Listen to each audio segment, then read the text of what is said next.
Video Store Podcast.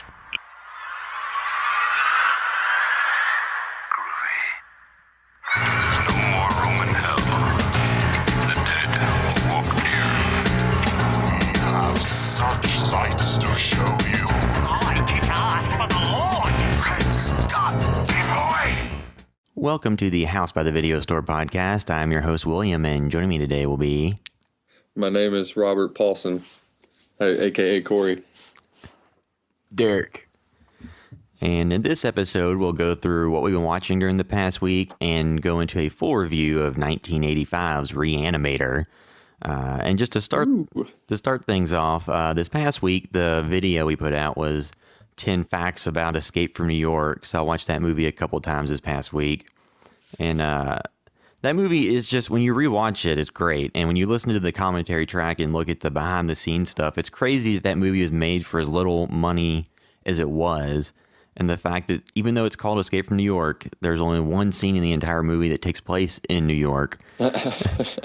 And it's a very early scene in the movie. It's like a 3-second scene that's on Liberty Island with the Statue of Liberty in the background.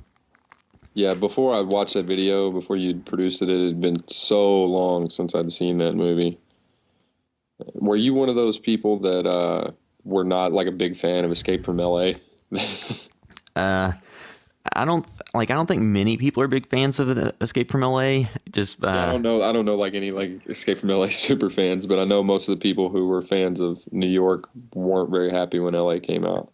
It's like LA was just so over the top and just kind of ridiculous and hard to watch. Like they had like didn't he have a surfboard scene where like he was riding a surfboard next to the car? Oh yeah. Yes. Yeah. That's the scene I remember the most, and I was just like, Jesus, why are you trying to one-up New York? It's not going to happen. And wasn't Steve Buscemi is in it too, right? Yes. Yeah, he was. And One of my favorite actors of all time. and Bruce Campbell's in it too. He's the mad scientist. Oh, I forgot all about that. You see, I always forget about the that old too. chin makes an appearance. But two is just like Escape from New York seemed to be a movie where they were confined by the budget. And then I think a lot of times like filmmakers do their best work when they have different restrictions on them that make them kind of have to be creative and come up with things.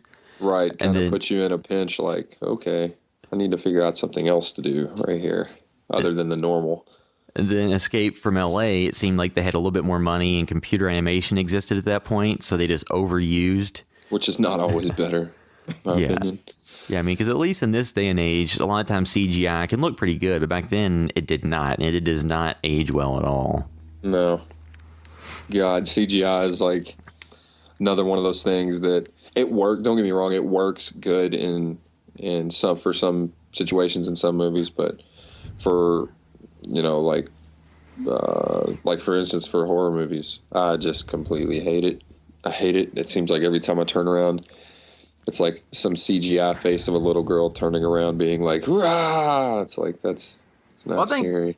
Like a good comparison, since we were talking about Escape from New York, which is John Carpenter's, like you look at the original Thing and then the prequel they made to it a couple years ago, and I still think the original holds up and will hold up for 10, 15, forever. Whereas like the prequel they made is so you got way too much animation in it. It kind of takes away. And I don't think a lot of times they don't hold up very much. You go look at them 2-3 years later, and they rely so much on it, and there's not enough practical effects. It's just really hard to watch years later. Because that's always a constantly improving thing. So if even if you're using the best stuff, it might not hold up 2 years later. Yeah, I mean, it depends too on how they're using it, which is like I said, when you go back and rewatch Escape from New York, it just makes it all the more impressive realizing that there's not a single bit of computer animation in the movie.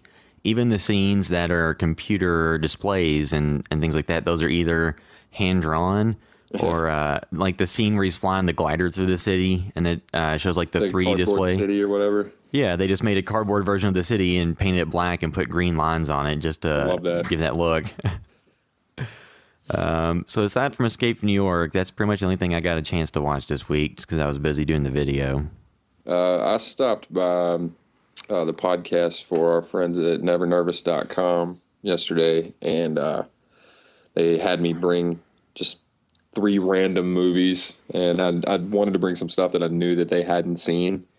So I brought Things, a Canadian shot on video horror film that's just it's god awful. What else did I bring? I brought Robot Holocaust, which is like an 80s like rip off of Star Wars and Conan, and it's just as good as it sounds, from our friends at VHSPS.com. And we ended up watching Street Trash, which is I had Sean watch it with me a few years ago, and he had never seen it, and he was actually kind of blown away with the cinematography. It's a movie that's very ahead of its time, and it's just a movie about bums and homeless people living in the city, and they find there's this liquor store that they always steal from, and a guy there finds a crate in the basement of the liquor store and just finds this liquor called Tenafly Viper, and decides, hey, I could turn this over to all the bums that steal from me for $1. I don't know what this shit is. It's not on my inventory. I could just sell it. And it turns out that when they drink it, they spontaneously combust. But that's like, if it sounds like it can't get any better from there, and it does, because there's like a split storyline in it. There is I guess he's like a king bum that runs the junkyard. He's like a crazy Vietnam vet who's like a sociopath, and his name is Bronson. And he's like king of all the bums, and everyone's scared of him, and he carries around a femur bone that's carved into a knife. And it's just a ridiculously insane movie. And Synapse, I think, did a Blu-ray and DVD like meltdown release of it a few years back, and it's awesome. The movie is so ridiculously colorful and it's shot really well, and that is a movie that you need to watch if you haven't seen. I watched that yesterday. Other than that, I've just been watching season 1 of Alf and a lot of pro wrestling. That's me. I'm always watching pro wrestling. Derek, you been watching anything lately? Yeah, I actually watched some of the Death Wish movies with Charles Bronson in them. And I forgot how awesome they were. Like, the first one, it was my favorite because it's like the more grounded one. And like, if anybody's ever watched them, pretty much like Jeff Goldblum and a bunch of like gang members like rape his daughter and kill his wife. So he kind of becomes like a vigilante. And like, at first he starts off just like not doing anything. Then he just starts dropping motherfuckers left and right. Like, one guy comes to try to rob him in the like New York park. He shoots him. Then he goes on a train, and they try to rob him and kills like 3 or 4 of them. And then he's just killing Bronson was like the most unassuming looking badass guy. Oh yeah, because he wasn't a really tall guy, but like, it was just so funny, that movie, because it went from being like, all right, like, so he's just gonna like kill 1 or 2. No, he kills like 20 people in the first movie. He's just dropping motherfuckers left and right, shooting them, beating them with socks full of quarters, and it's like. That series definitely doesn't get like he doesn't get the recognition he deserves to be as being like a cinematic badass from that time, really? And it pisses me off. I always hated that, just because I think his look, like it's like I heard somebody talking about it one time. They're like, well, I mean, he doesn't really stand up like Chuck Norris and RoboCop and shit like that. And I'm like, dude, look at that fucking mustache. How could you not be in love with that character? And if somebody in real life was going to go around and just like shoot people up, that's what they would look like. Exactly. Yeah.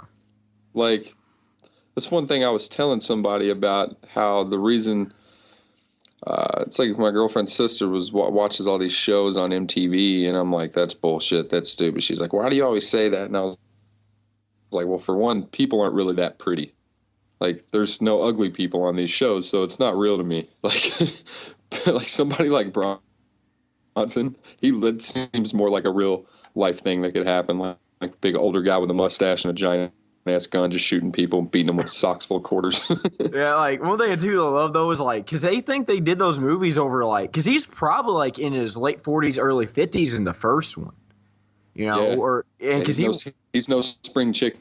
And I'm pretty sure those movies went into like late 80s, early 90s. So, like the last one, he was probably 60, 70. And like, I think one of the last. He was 94. Death Wish 17. It's pretty possible, because I think they had like a 6 or 7, and one of them he blows a guy up with an RPG or something. I think that was like one of the last ones. It was like your stereotypical like gang full of mohawks and leather vests and chains and stuff. But he got older and got more badass. Like I was telling somebody the other day, my friend Chris, which I couldn't fucking believe, and I almost wanted to kill our whole entire 15-year friendship over the fact that he told me he's never seen any Rambo movie. What? Yeah, and I never knew that. Oh, that's hard. Like Rambo 1 was probably like just as far as like just a movie goes the best, but then you get into the second, third ones and the newest Rambo, and they just get ridiculous and so awesome. Well, I was telling him, it's like we was talking about with Bronson, like even in the older ones, he was still fucking people up. And if you haven't seen like the newer Rambo movie, he just completely just destroys people in it. It's actually extremely entertaining. And I thought it wasn't going to be like, he just has those giant army vehicle guns and he's just slicing people in half with them. He's chopping heads off with machetes. And I don't think he says 10 words the whole movie, which is probably a good thing with Sly Stallone. Did you bring guns? You're not changing anything. I swear like 10 words the whole movie, but the body count in it is just through the fucking roof, and it's amazing. Another movie I watched this week was The Rites of Spring. Have any of y'all heard of that or watched it? Heard of it. Haven't watched it. It's pure garbage. Like, it starts off kind of interesting. Yeah, it should have been, because it starts off kind of like interesting. Like, this old guy uses chloroform, knocks 2 girls out. They wake up. They're in like a barn strung up. And then it kind of has like a subplot of like these other people kidnapping a girl to hold them for ransom. And it kind of has like this demonic looking guy in the basement. And so it's kind of like a ritual thing. And when the monster finally comes out, because just from the very small tidbits you see, it looks like it's going to be like really intimidating. But it looks like a homeless guy running around chasing him for the most of the movie. So like when the creature actually comes out, it just gets almost comical because it's like a drunk homeless guy running around chasing with a scythe. And it's just like, God, this is so disappointing from what it could have been. But it's just one of those movies where I think it's like they did this huge build up to him getting let out. And when it happened, they just couldn't figure out what they wanted to do. So they're like, just make him look like a mummy that had a rough night and give him a scythe and would just do basically like William right now being run over. Yeah. Just put William in a zombie robe. And he's got bugs in his water. Bugs in my water. He was like, I was going to drink this glass of water before we started recording, but a bug flew in it. Yeah, like out of the entire freaking apartment, I had to go right into my glass of water. Just drink it, man. That makes you stronger. Bronson would have drank it. Yeah, Bronson would have drank it. And he would have went hitting people with a sock full of quarters. He would have put bugs in it willingly. And glass and nails. All right, so on to the next topic, what we watched recently. Re-Animator. Yeah, so just to give a brief recap of the movie or what the story is before we get into it. It's a dedicated student at a medical college and his girlfriend become involved in bizarre experiments centering around the reanimation of dead tissue when an odd new student arrives on campus. And then it should be said, I think we'll just do spoilers throughout this entire review because it's, over 20 years old. So if you haven't seen it. You've seen it, and if you haven't, you suck. So this movie, it's one of the movies that you hear a lot about when people talk about like more like cult horror movies. It's not like one of the big franchises, but it's a movie that has a really good reputation among the horror community, and a lot of people love the movie and some of its sequels. And I hadn't watched it in a while, so it's kind of surprising to watch it, just how much gore there was and how good it looks and how well it holds up to this day. Yeah. I mean, some of it is obviously suits and stuff like that, but it does still looks really good. And the performances are pretty good. Sounds like Jeffrey Combs, man. That dude, people say that dude overacts, but I mean, his facial expressions, they're so awesome. Well, he did the Herbert West character like perfect. Yeah. Because he wasn't a likable. He shouldn't have been. I liked him as a character. He shouldn't have been a likable character, but he kind of made him likable. Yeah, it was kind of like, I don't know. I see what you're saying. Like you really couldn't hate the dude because what he said, he was kind of a dickhead about all his ideals and everything. But at the same time, it's like, well, he's kind of right, and he's got some balls for doing what he's doing, so you can't really hate the dude. And I was like, too, he's like Herbert West. Like he always kind of says his name like James Bondish throughout the movie for some reason. Go ahead. I think I was reading that Tom Tolles, who recently passed away, was supposed to play one of the corpses. One of the corpses. That's kind of ironic. No offense to Tom Tolles, rest in peace. But yeah, he didn't get that part. I don't know why. I'd rather see that dude act anyway than be a fucking corpse. Yeah, the scene in this movie that stands out to me the most, the thing that I've seen the most videos about or people talk about, is the scene where the reanimated head of Dr. Hill is about to go down on the main girl, Megan. And it's just, what made them think to have a reanimated, decapitated head want to like go down on some girl and get all up in her snatch? I mean, it's so essentially, why not? you had a head given head is pretty much the premise of the scene. To given head. Yeah, like it was just like a brilliant, awfully terrible scene to watch. Like, because I remember when I first watched that movie, I had no backdrop into it. This is a couple years when I first watched it. So when I saw that scene, just kind of like, what the fuck did I just watch? It's almost like the tree rape scene in Evil Dead, where it's like, how the fuck do you come up with this? You know? Wow. But it was just so over the top. And talking about Herbert West's character, he walks in on it and could give two fucks lessons like, well, this is kind of pathetic or something, you know? Like, just the way his character acts just makes the scene perfect. Because it doesn't surprise him at all. He just talks about how pathetic the doctor is. It's also the first time I've really seen other than Dead Alive, it's the first time I've really seen a zombie get horny. Yeah. Other than the weird sex scene in Dead Alive, if you've all ever seen that. And it's the Peter Jackson movie. Yeah, Peter Jackson film. But yeah, that scene in Re-Animator was a little awkward, kind of hard to watch while she's screaming the whole time. Just, I don't know, but yeah, that's definitely a scene that kind of comes out of left field. But, you know, it's in the movie and people know that scene by that movie, so. And two, that's like a weird example of a lot of those movies from like the horror movies from the 80s and 90s. Like they had like boobs everywhere and that level of nudity. But in this one, the main character is like fully frontal nude for different sections, which just makes it even more unnerving based on what's going on. Yeah, and another thing too, though, is, you know, we talk about a lot of movies that had like pacing issues. This movie never had a boring moment in it. You know, I remember rewatching it this past week, and it was like 30 minutes into it, and I'm like, man, this thing is moving a lot better than I thought than I remembered it was. Yeah, because I was kind of worried about that too, because, you know, and I haven't watched it for a few years. It's like, man, I can't remember if this movie gets slow or not. But it's like the first scene of the movie, you have one of the doctor's eyes blow out of his head and all that crazy stuff going on. So it never really stops from that, because it just kind of is a consistently flowing movie with no real dull moments in it. I gave him life. I love that opening. Talking about the effects in it, there is one part that kind of doesn't hold up as well, which is the cat scene. Yeah, where they're in the basement and the cat's on Wes's back and he's just flopping around, kind of almost like a Jim Carrey part from a comedy or something, like Ace Ventura: Pet Detective, or something. Or it's like on the Chucky movies when they'd attached a doll to it and you could clearly see that it was just like a fake doll. That's the ones. Moving. I also love too, though, they run around the basement with baseball bats and sledgehammers, like trying to kill the cat. And I think the way they hear a noise and they like smack the refrigerator. Yeah, like, I think we got it, and then I think they kill the cat by throwing it against the wall or something.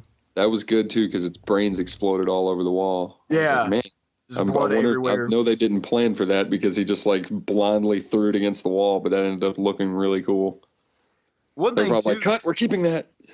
There is quite a bit of blood in this movie too, like, because some of the movies talk about, like in the 80s, where you had a lot of horror movies that wouldn't show you, like they were, you know, like a lot of your Jasons and stuff. They didn't show a lot of blood. This one had a lot of blood in it, and just 25 gallons. Yeah, it was exact that I read from the official website. 25 gallons. Yeah, like that's Evil Dead 2 level, you know. But I think another standout scene to me though is when after they reanimate the cat, and who is it? Dan Kane's the other main character, correct? Right. Yes. Yeah, he goes to the dean of the school and tells him about what Herbert West is doing. They all get expelled or whatever. And they decide they're going to go to the morgue and try to reanimate somebody. They reanimate that first guy, which out of every dead body, they pick the most muscular, strong guy they could pick. And he just kind of goes insane when he comes back to life and starts beating the shit out of him in the morgue.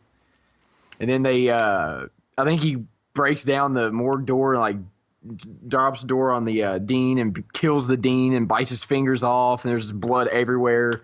Herbert West kills him by taking like the bone saw and shoving it through his back and out of his chest. Like, Yeah. And I love this security guard just walks in. He's like, what the hell's going on here? You got, the dean's on the floor dead. You got a guy with the bone cutter through his chest. There's I like blood the part everywhere. when they're sneaking Herbert in. Yeah. And he's hiding with his feet hanging out, and the security guard's looking at the nudie magazine. Yeah. And then he kind of, when he looks around and sees that nobody's around, he goes, "Oh, break time." He goes to the bathroom to beat off. I thought that was so hilarious. I'm like, oh, all right, just throw that in there. Another kind of out of nowhere twist that you might not catch. He was a terrible security guard. But I mean, I get most security guards probably beat off in hospitals late at night. I would. Especially ones who work in the morgue. Exactly. Oh God. Where's this conversation going? But like when they reanimate Dean Halsey, that is one of the more interesting things in the movie, because when he gets reanimated, like he seems ashamed by the fact of what he is and is disturbed by it. Because different people react differently when they're reanimated. When Dr. Hill gets reanimated, he still is like an evil, devious mastermind who wants to do things. Yeah, I hated him so much. Like, there's not one likable. Even the actor they picked for him is perfect, because I just hated him. He was a terrible, and like when he finally got his head cut off, you're like, He just looks like a dickhead, man. yeah, he really did. And but one thing too is like Herbert West. I don't know why he decided to reanimate the body and the head. But I think one thing we should point out too is the reason why Halsey and Hill seem to show like more than some of the other reanimators. I guess like they went by the freshness of them. So, and Dr. Halsey, or Dean Halsey, remember he had got all of his teeth knocked out and half of his fingers bit off. So he was just kind of disfigured anyway from the beating he took from the first reanimated guy. Yeah. I love the fact that dude just got completely fucked in that plot. Like, got his fucking ass kicked, got his fingers bit off, became a reanimated zombie, got stuck in a mental hospital, and then they lobotomized him. Yeah, it's like Jesus, how much can you fuck with this guy's brain? not only that, he gets ripped to shreds at like one of the last scenes. So he's just all bad for him. Well, yeah, he sacrifices himself to save his daughter, but Dan Cain is such a wuss that he isn't able to get one freaking reanimated zombie to stop choking her. I hate that fucking scene, man. He takes so long. Like he's barely trying to push him off. Then he runs all the way down the fucking hallway, breaks. Even when he's breaking the glass to get the axe out, he does it like a sissy. He's like, and grabs the axe, and then he runs all the way through. And instead of just hitting the dude in the back, like right when he gets there, he runs around him and opens up the door to the elevator and gets back in before he decides to hit him. I'm like, dude, your fucking girlfriend is getting choked to death. Spider-Man his ass. Drop kick him in the back of the head or something. Beat the shit out of him. It's like, fucking pussy. Yeah. One thing too, though, I don't really know if they ever described it. It seems like when they got reanimated, though, they did come back stronger, because didn't Dr. Halsey or Dean Halsey pick both Herbert West and Kane up off the ground when they reanimated him originally? Yeah, I think they just came back stronger like as soon as they were reanimated. Yeah, because even the first like super big guy they reanimated, like no regular human could knock through the morgue refrigerator door. Yeah, well, he never could figure out how much of a dosage to give them. Yeah, Like, that's true. If he didn't give them enough, they wouldn't wake up. But he always gave them too much, and they'd wake up freaking out. It's kind of like the Super Shredder and Ninja Turtles too. Yeah, He must have drank all of it. And two, it's worth mentioning that the movie is loosely based on an H.P. Lovecraft story. So you have Best Re-Animator. Yeah, so you have people who are Lovecraft fanboys who shit on this movie because they think that it's too crass and too much of an exploitation film compared to the high-minded Well, the original Lovecraft. one was based around like the turn of the century, wasn't it? Yeah, it came out I think they were originally published in like 1920 or sometime in that time frame. Yeah. So it would have been a contemporary to that time. And I'd read that they wanted to make this like a play originally. yeah, and then a TV series. And then a TV series, and they actually, I think, wrote like 13 episodes for it or something. And the guys were like, man, with, the type of special effects that this needs, you need to just make it a feature film.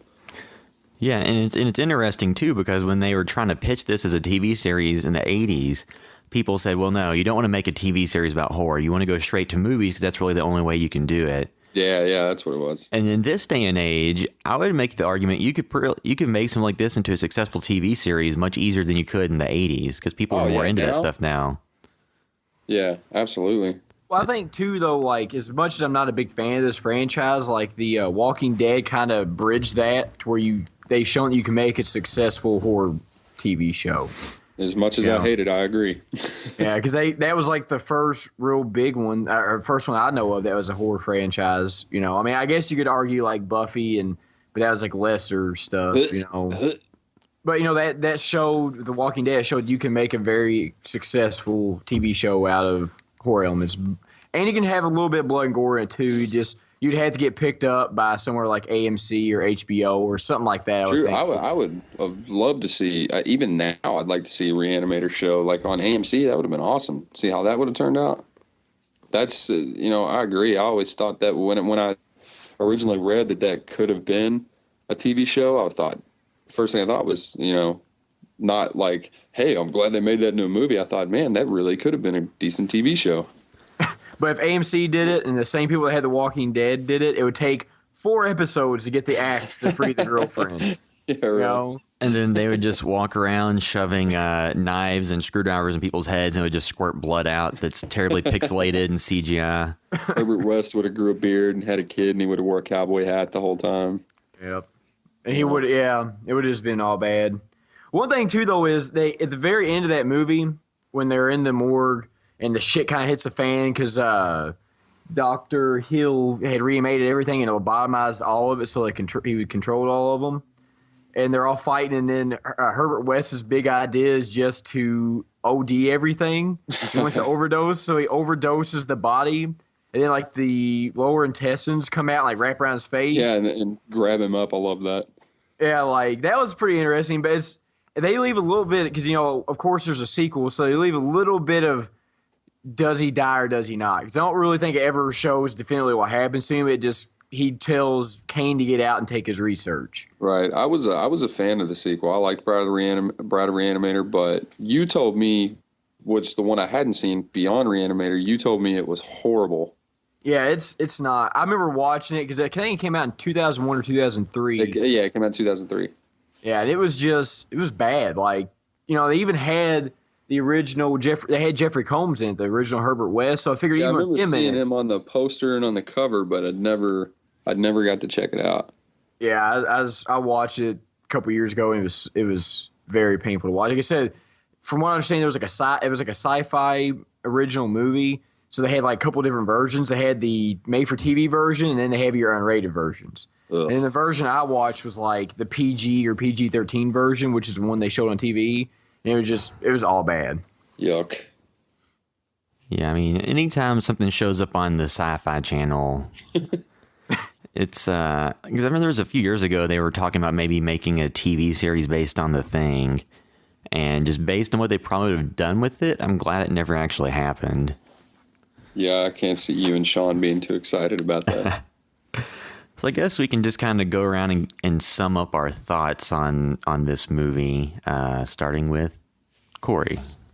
Hello. Yeah, I'm a big fan of Re-Animator. Again, the sequel was not something I watch a whole lot, but I am a fan of it. Beyond Re-Animator, I have not seen, but the original Re-Animator, it stands up. It stands the test of time. It's a great movie. Jeffrey Combs is awesome. It's casted really well. And it's definitely one of those timeless horror classics that you can just watch over and over and over and over again. I love the idea that it could have been a television show, and still would like to see something like that in the future, but it will probably never happen. But yeah, I'm a fan of Re-Animator, and definitely a mainstay in my collection.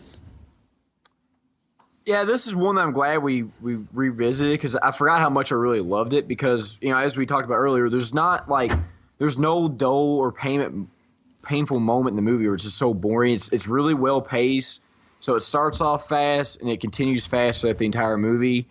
And there's, if you like 80 horror movies with a bunch of blood and guts and just ridiculous over-the-top scenes, you get a lot of them in this movie. You get people getting decapitated with shovels, getting cut through the chest with bone saws. You got security guards jerking off. Yeah, security guards jerking off. Headless people giving head. You just got everything in it. It's one of my favorites. And I just love, like you said, it's casted perfectly. The Herbert West character probably isn't supposed to be likable, but Jeffrey Combs made him pretty likable the way he acted. And if you haven't watched it, I think it's one you should really check out because also it's on Netflix while it's instant right now, so it's fairly easy to find. And I really think that if you're a fan of like the Evil Dead 2s, or just bloody horror movies, this is definitely one you should check out. Yeah, this definitely falls into the same group of fans that are into like Evil Dead and stuff like that. Yeah, I think definitely like with this movie and Evil Dead and a few other movies in the 80s that are big cult hits but weren't huge financial successes like some of the other series, definitely kind of shaped the direction of horror much more so than the bigger franchises that were thriving at the time.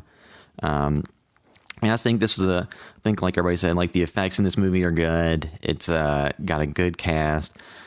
Even though Dan Cain is a bit of a blank character, like he's a bitch. Yeah, he's the character you're supposed to get pulled in by and kind of identify with more. But he seems very passive and just kind of lets Herbert West, tell him what to do.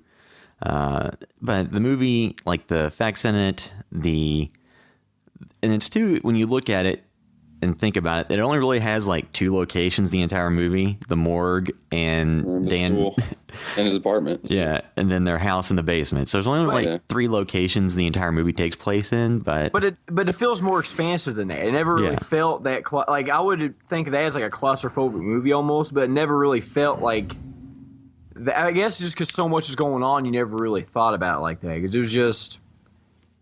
It doesn't seem like that. I didn't even think about that. It's true. It's only 2 or 3 places, but it just feels bigger than that. Yeah, but I mean, that's a lot of good horror movies that were confined to relatively few locations. And we were talking about this movie falling into the same group for fans of like Evil Dead and stuff.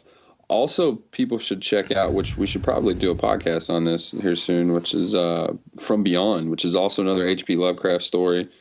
Also directed by Stuart Gordon, who did Re-Animator, and it even has Jeffrey Combs and Barbara Crampton in it. So, but completely different storyline and equally as good. It's even got Ken Foree from Dawn of the Dead and Kenan and Kel, which is so weird to say still. Oh, and the director Stuart Gordon, it should be noted that he also directed the movie Robot Jocks, which...